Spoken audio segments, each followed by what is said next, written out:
Excel Learning, your digital learning platform, where we post English chapters, explanation videos, and I am your Abhishek sir. But today, I am not going to explain any chapter.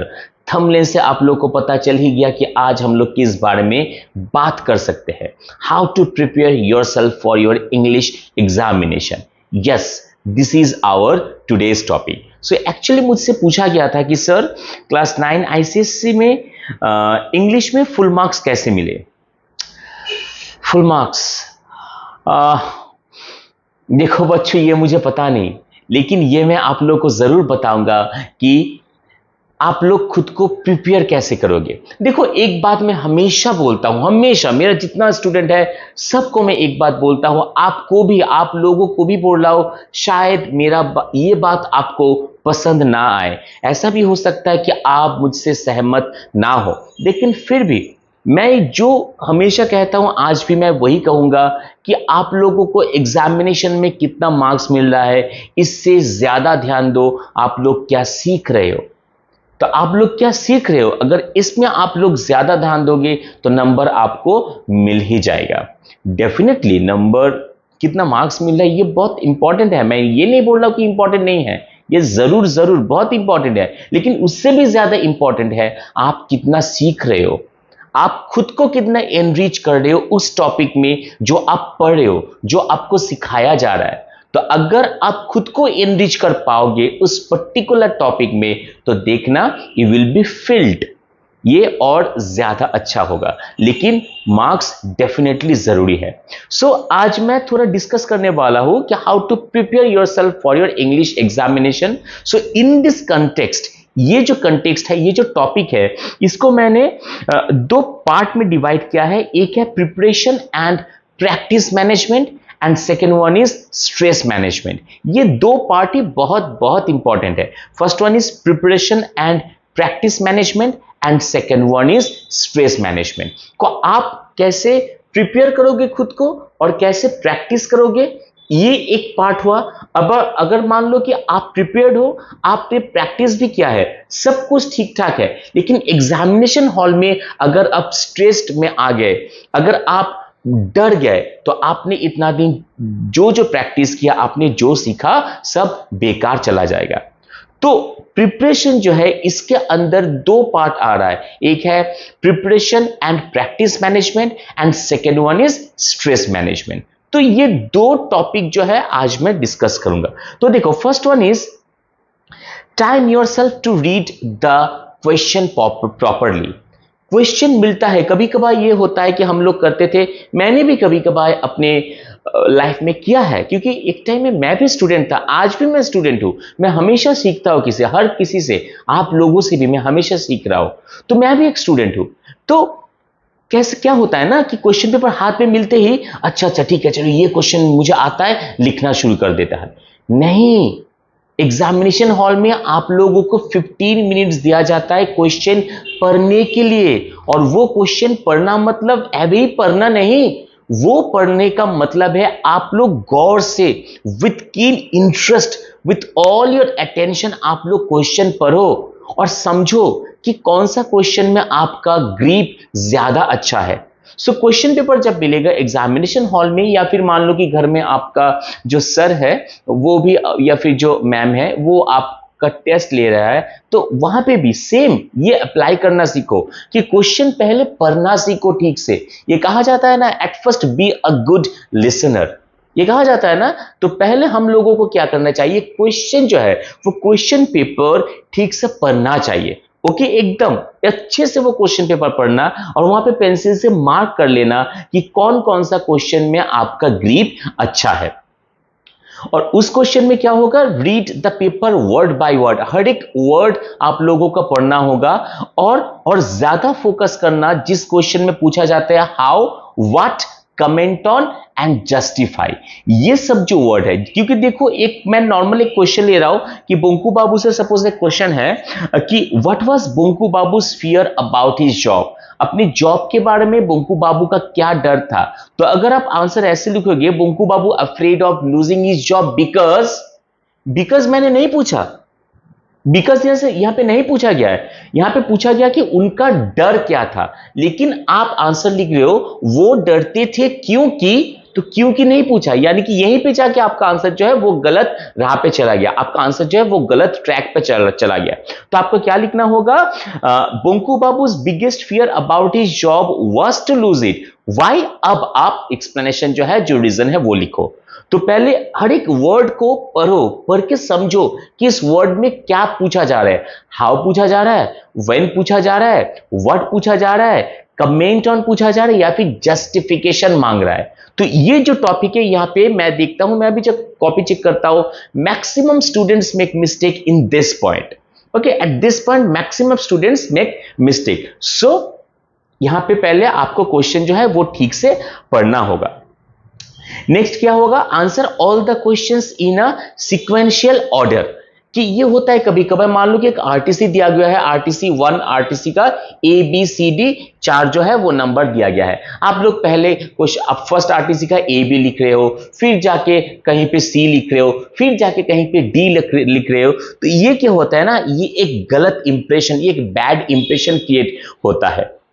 तो ये हमेशा try करना कि एकदम sequence wise जो है, जो जैसे क्वेश्चन दिया गया है वैसे आप लोग आंसर लिखो। ओके, और अगर नहीं भी लिख सकते, अगर मान लो कि कोई आंसर आप बाद में लिख रहे हो, तो मेक श्योर आपने क्वेश्चन का जो नंबर है वो प्रॉपरली ठीक से दिया है। Second, allot yourself 3 to 4 hours for English including 1 hour for drama. तो ये हम लोगों का और एक मतलब प्रॉब्लम है, बोल सकते हो कि हम लोग पढ़ते नहीं, हम लोग रीडिंग बहुत कम पढ़ते हैं। मैं ये हमेशा बोलता हूं कि रीडिंग पढ़ा करो, रीडिंग पढ़ा करो, क्योंकि देखो बेसिकली क्या होता है, 7-8 तक जो हम लोग को इंग्लिश बुक मिलता है उसके पीछे एक्सरसाइज दिया होता है, उसी में से क्वेश्चन आता है, नहीं भी आता है, इंटरटेक्सचुअल भी आता है। लेकिन क्लास 9 से क्या होता है, आप लोगों को पतला सा एक बुक दे दिया जाता है, उसमें सिर्फ स्टोरीज है और पोएम्स है, यानी कि सारा जो क्वेश्चन है वो इंटरटेक्सचुअल आएगा। So the foremost important point is to read out the chapters properly आपको क्या होगा, चैप्टर जो है एकदम गो थ्रू करना होगा, मतलब ऐसा पढ़ना होगा कि हर एक वर्ड समझ में आ जाए, याद आ जाए, तभी देखना आप लोग कीवर्ड्स जो है वो आप लोग प्रॉपरली यूज कर पाओगे। Okay, so read about the author और द पोइट, और हर एक चैप्टर के पहले देखना पोइट के बारे में या फिर ऑथर के बारे में दिया गया जाता है वो भी पढ़ना, और हर एक हाईलाइट कर लेना हर एक point and keywords and figure of speech. मैं हमेशा चैप्टर एक्सप्लेन करने से पहले मैं बोलता हूं कि अपना बुक ले लो, पेंसिल ले लो और हाइलाइटर ले लो, ताकि आप लोग मार्क कर पाओ, क्योंकि आप लोग जब रिवीजन दोगे ना, सबसे अच्छा होगा हाईलाइट यूज करना, सबसे अच्छा होता है, क्योंकि आप लोग जब रिवीजन दोगे, वो किताब जब आप फिर से पढ़ोगे, वो चैप्टर आप जब फिर से पढ़ोगे, तो क्या होगा, आप जो वर्ड्स हाईलाइट करके रखोगे वो वर्ड बार बार आपको दिखेगा, वो हाईलाइटेड होता रहेगा। तो इससे क्या होगा, ये हमारे दिमाग में एकदम बैठ जाता है ये वर्ड। सो जब भी आप रीडिंग पढ़ो, इंपॉर्टेंट पॉइंट्स को आप लोग क्या करो, हाईलाइट कर लो, या फिर आप ऐसे भी कर सकते हो, आप एक सेपरेट नोटबुक भी कैरी कर सकते हो जहां पे आप सारा पॉइंट्स लिख सकते हो, क्योंकि ये रिवाइज करने में बहुत प्रॉब्लम होगा। मान लो कि एक टॉपिक में बोल रहा हूं the characteristics of Bonku Babu, ये आपका आ गया heading the characteristics of Bonku Babu. अब बोंकू बाबू का कैरेक्टरिस्टिक्स में क्या क्या पॉइंट आ सकता है, पॉइंट 1 2 3 4 ऐसे करके हर एक पॉइंट जो है आप लोग नोट डाउन करते रहना।